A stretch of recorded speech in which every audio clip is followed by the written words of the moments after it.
Price the lord. Hallelujah. ಈ ದಿನದ ದೇವರ ಜೀವವುಳ್ಳ ವಾಕ್ಯ ಪ್ರವಾದಿ ಯೆರೆಮೀಯನ ಗ್ರಂಥ 9ನೇ ಅಧ್ಯಾಯ ವಾಕ್ಯ 24. Prophet Jeremiah chapter 9 versus 24. ಹೆಚ್ಚಳ ಪಡುವವನು ನನ್ನನ್ನು ತಾನು ತಿಳಿದುಕೊಂಡುದಕ್ಕಾಗಿ ಹೆಚ್ಚಳ ಪಡಲಿ.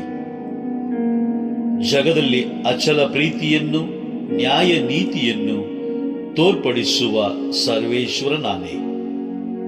ನನಗೆ ಪ್ರಿಯವಾದವು ಪ್ರೀತಿ, ನೀತಿ, ನ್ಯಾಯಗಳೇ. ಇದನ್ನು ಗ್ರಹಿಸಿಕೊಂಡದಕ್ಕಾಗಿ ಹೆಚ್ಚಳ ಪಡಲಿ. ಇದು ಸರ್ವೇಶ್ವರನಾದ ನನ್ನ ನುಡಿ. ದೇವರ ಜೀವವುಳ್ಳ ವಾಕ್ಯವಿದು. ದೇವರಿಗೆ ಕೃತಜ್ಞತೆ ಸಲ್ಲಲಿ. ಆಮೇನ್.